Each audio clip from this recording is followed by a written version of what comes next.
দেখতে পাচ্ছেন হচ্ছে বাটপার, পাকিস্তানি বাটপার। এর সাথে আমার 3 মাস আগে একবার দেখা হয়েছিল এই এমআরটিতে, এই ট্রেনের ভেতরেই দেখা হয়েছিল ওর সাথে আমার 3 মাস আগে। ও আমার কাছে মানে টাকা খাচ্ছে, তখন আমি বলছিলাম মানে এমন ভাব দেখাচ্ছে যেন ও প্রচুর অসহায়, কাজ কাম নাই। আমিও মানে কিন্তু পরবর্তীতে ওর ভাবসাব দেখে বললাম যে না, খেলা বাটপার। আসলে আজকে 3 মাস পরে দেখা হয়েছে। ও আমারও মনে নাই ও, কিন্তু মানে আমার চেনে নাই ও, তা আমি দেখে চিনতে পারিছি।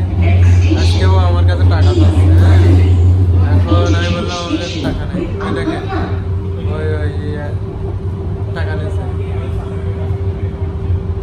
টাকা নিয়েছে। ও এখন পাকিস্তানের কাছ থেকে টাকা নিয়েছে, খেলার বাটপার, কত বড় বাটপার। ও পাকিস্তানি, এই জন্য পাকিস্তানি